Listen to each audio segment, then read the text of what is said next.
The situation of the Western Roman Empire is dire. Not only was Rome sacked in 410, but the Western Empire will face attacks from multiple barbarian tribes, the Goths, Vandals, and Huns. Alaric's successor, Ataulf, moved the Visigoths out of Italy and moved into Gaul, and married Galla Placidia. Constantius III refused to accept this situation. He drove the Goths out of Gaul and into Spain, where Ataulf was killed in the fighting. The next Visigothic king, Wallia, agreed to return Placidia in exchange for receiving lands around Toulouse. Constantius was able to reestablish partial Roman authority in Gaul. He was elevated to the position of Augustus. He dies in 421, 7 months after being proclaimed Augustus. Constantius's death initiated 10 years of instability. Galla Placidia sought Honorius's favor so her son could inherit the throne. But the court was against her, and Honorius died in 423.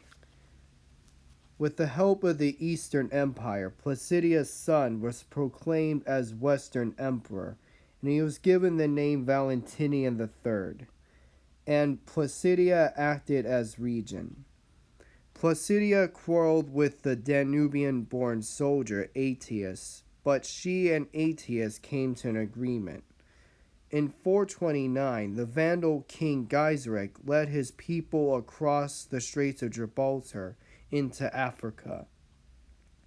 By 431, the Vandals controlled the northwest African provinces.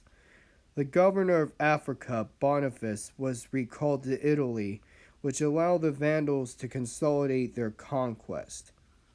Aetius accepted the Vandals as foederati, but the Vandals resumed their attacks.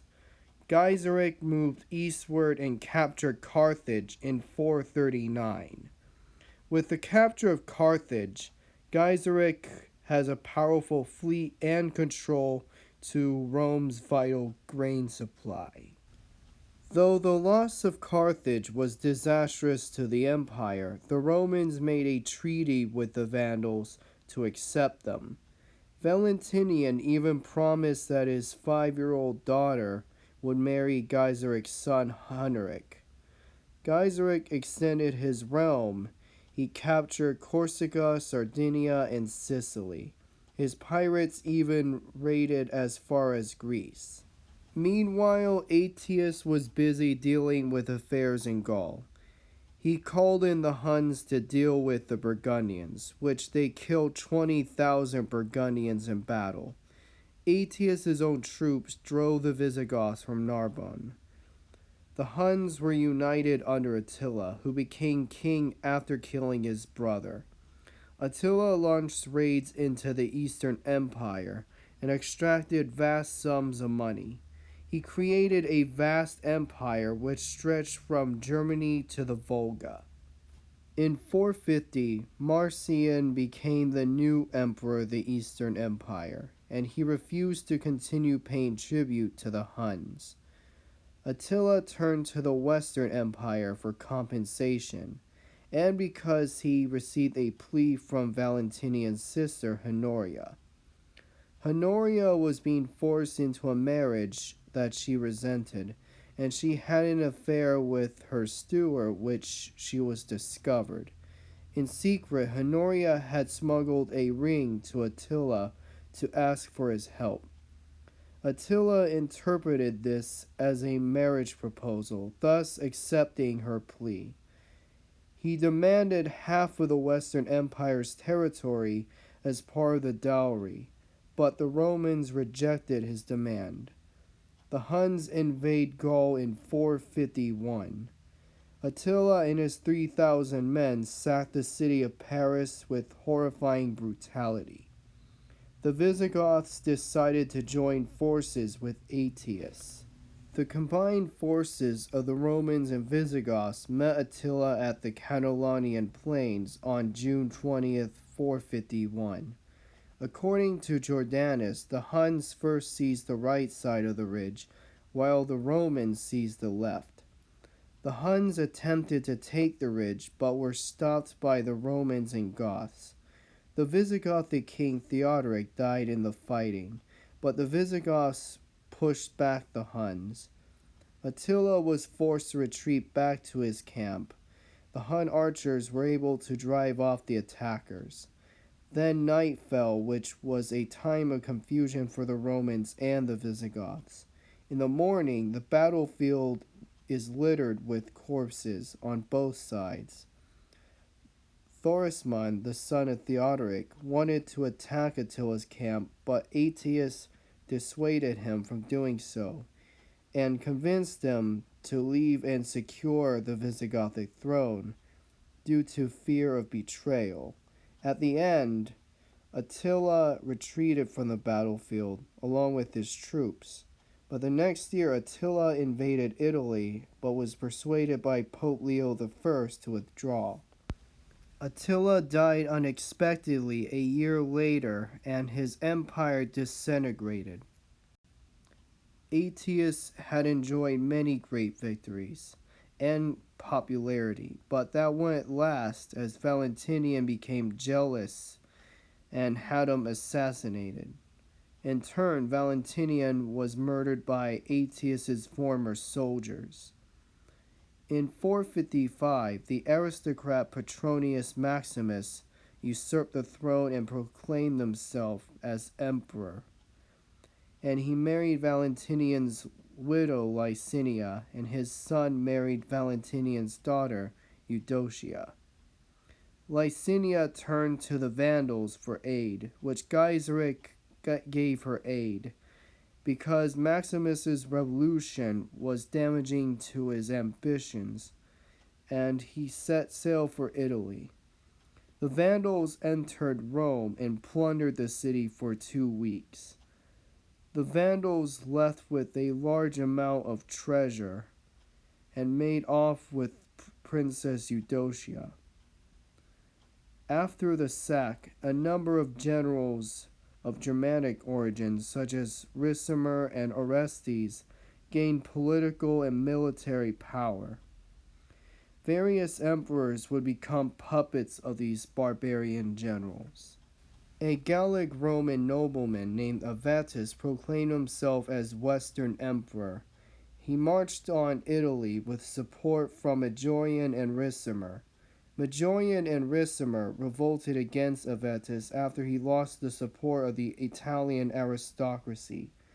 They defeated Avitus near Placentia, taking the emperor prisoner, and Avitus died in 457. Majorian and Ricimer now controlled Italy.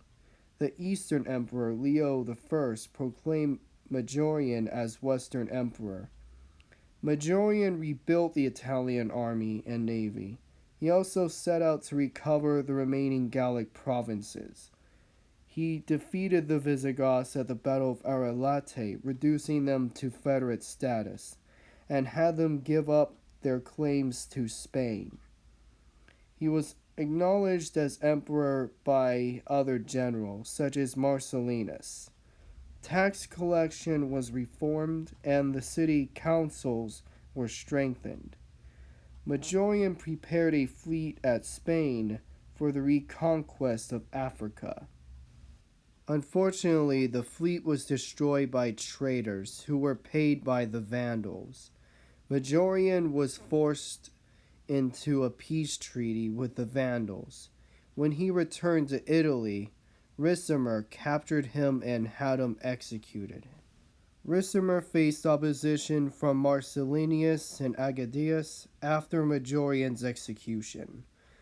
Ricimer ceded Narbo to the Visigoths for their help against Agedius, which made it impossible for Roman armies to cross from Italy to Spain. Ricimer then became the ruler of Italy. The pious Italian aristocrat Libius Severus reigned as Western Emperor until he died in 465. the Eastern Empire nominated General Anthemius. He arrived in Italy with an army supported by Marcellinus and was proclaimed emperor in 467. In 468, the Eastern Empire assembled a force to help the West retake Africa. Marcellinus drove the Vandals from Sardinia and Sicily. Gaiseric offered to surrender, but he used this time to attack the procession, and he retook Sardinia and Sicily. Anthemius quarreled with Ricimer and was besieged in Rome, which he surrendered in July 472. Anthemius was executed by the Burgundian prince Gundobad. Ricimer died in August. Olybrius became Western Emperor, but he died shortly in November. After Olybrius' death, there was an interregnum that followed until 473, when Gundobad proclaimed Glycerius as emperor. Glycerius attempted to intervene in Gaul, which was unsuccessful. In 474, Marcellinus' nephew, Julius Nepos, was sent by Leo I to depose Glycerius because they saw him as Gundobad's puppet. Julius Nepos marched into Rome with his troops, and Glycerius surrendered, since his ally Gundobad left to become king of Burgundy. Arrestees, the former secretary of Attila, drove Julius Nepos out of Ravenna in 475. He proclaimed his son Romulus Augustus to be emperor.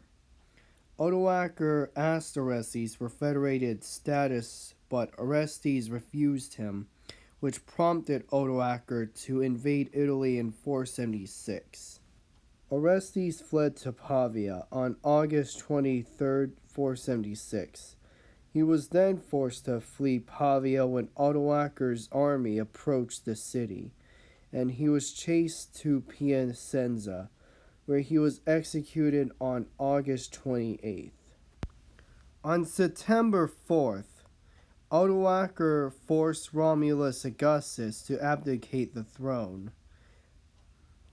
Odoacer installed himself as ruler of Italy and sent the imperial insignia to Constantinople. The Eastern Emperor Zeno made Odoacer viceroy of Italy. Odoacer never returned any power. Odoacer invaded Dalmatia, prompted by Julius Nepos' death. The Eastern Empire authorized a Goth named Theodoric to take Italy. Theodoric and Odoacer agreed to rule jointly.